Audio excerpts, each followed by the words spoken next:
you've got two movies coming out at the moment. You've got For Jennifer and also Beyond the Law.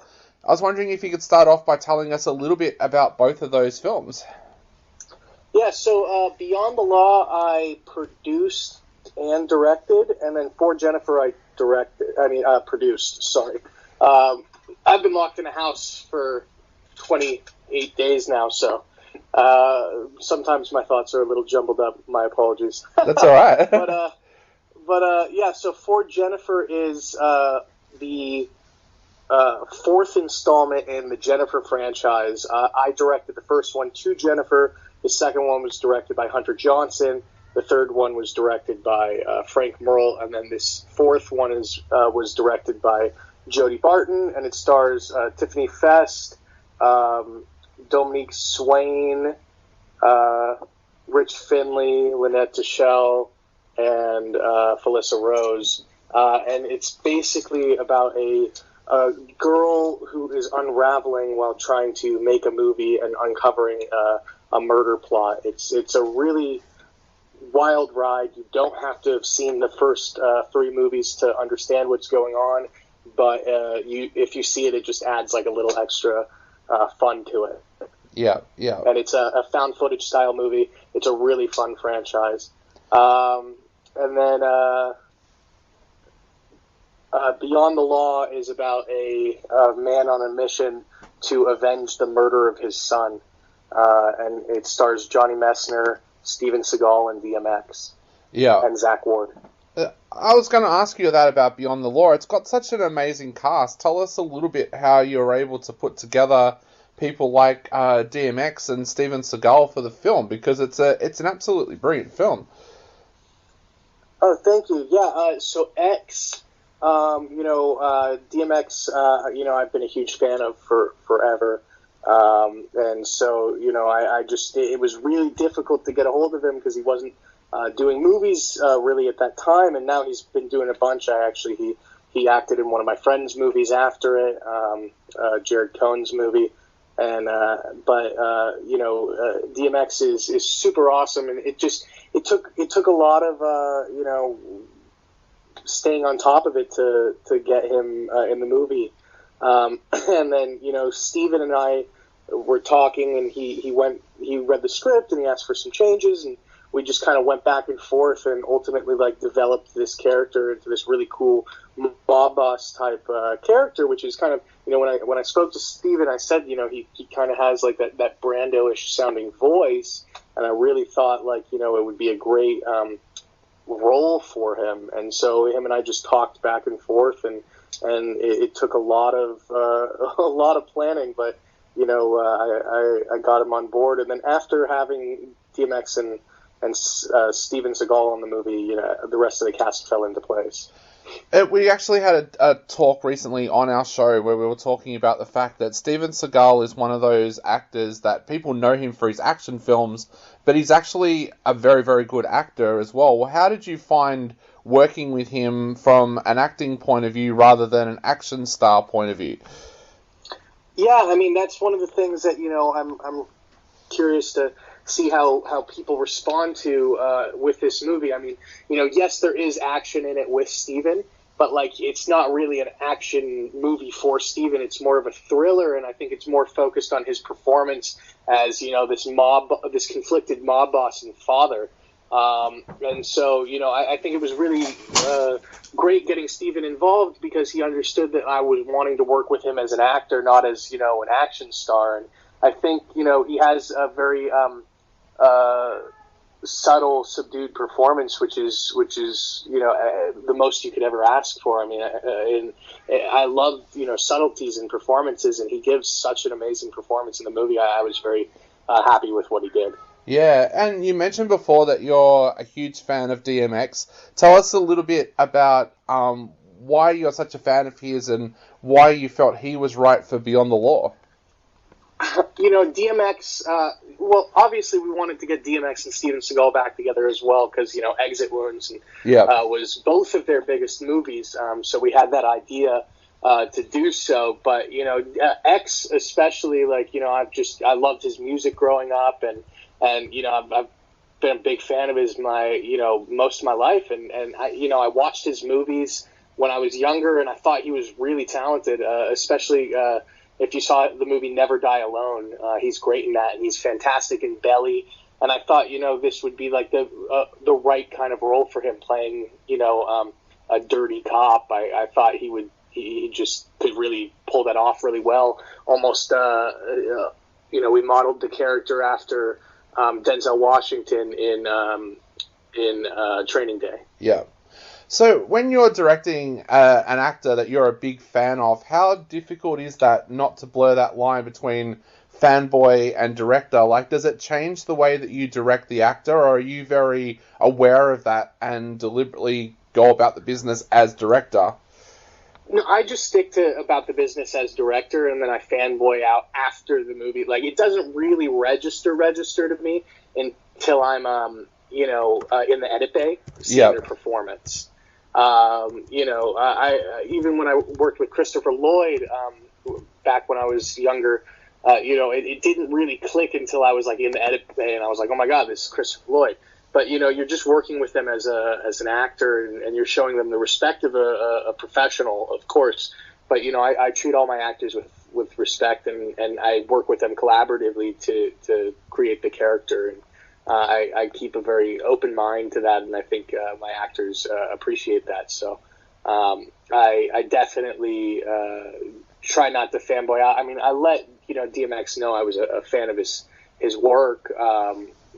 But I mean, that's kind of where it just ended, and then we worked together. We became friends and got along, and then obviously from there, after we were done, I was like, dude, huge fan, and yada yada yada. Yeah. Now bringing it back to For Jennifer, this franchise has just, as you said, like, it's growing and growing.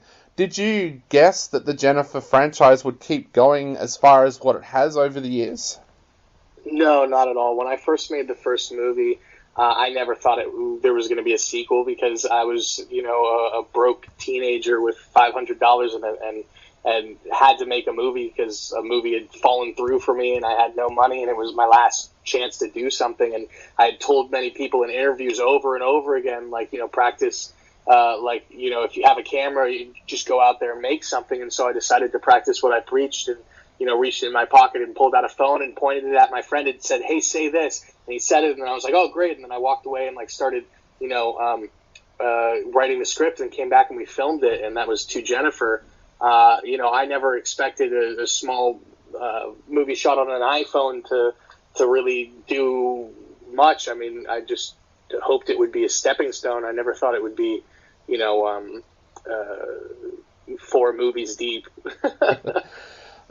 So what's it feel like as the creator of a franchise like that now to watch other directors and other writers come in and kind of work with your characters? Is that kind of a strange feeling? Like, does it feel like your baby's in the hands of other parents kind of thing?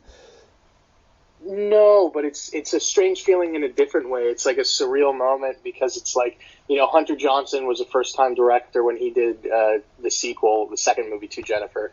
And then, Jody Barton's a first-time director. Frank Merle had done a movie before. But, a lot of this was getting people, that next step for themselves to really, be, it kind of did for them what it did for me in that time. And it's kind of beautiful in that sense that, indie film, especially on this small level, can have a following and kind of open doors for people. And it's been amazing to see where they take the characters. I've been very appreciative to see what people do with it and how they decide to shape the world. So tell us a little bit about Jody as a director, because you're known for picking great first-time directors to work on your projects. Tell us a little bit about Jody as a director and why you went with her for this film. So Jody is a super talented actor, and I've worked with him many, many times. He was in, I'd say almost every one of my movies as an actor. He's been in so many of them. He was in Hate Crime. He's in the original To Jennifer. So he'd been around. He's in Beyond the Law. He's been in a lot of my stuff. And so, it was just a natural progression. And, I always respected him as an actor, and thought, he really dug into the characters and got deep into them. And then him and I had fiddled with writing together a little bit. And once I saw that he was a good writer and, had great acting ability, I within the franchise, I figured, okay, well, this could work as a director. I think he would be able to tell the story really well. And so, him and I talked, and it just seemed like the best solution. I wanted to keep it within the family of people who had worked on the movies prior and understood them, and I also wanted to work with somebody that I thought would really be able to handle it, and I think Jodie did a fantastic job. Yeah, Dominique Swain is also one of those most underrated actresses in Hollywood. Tell us a little bit about how she's become involved with the film, and a little bit about her role in the film as well.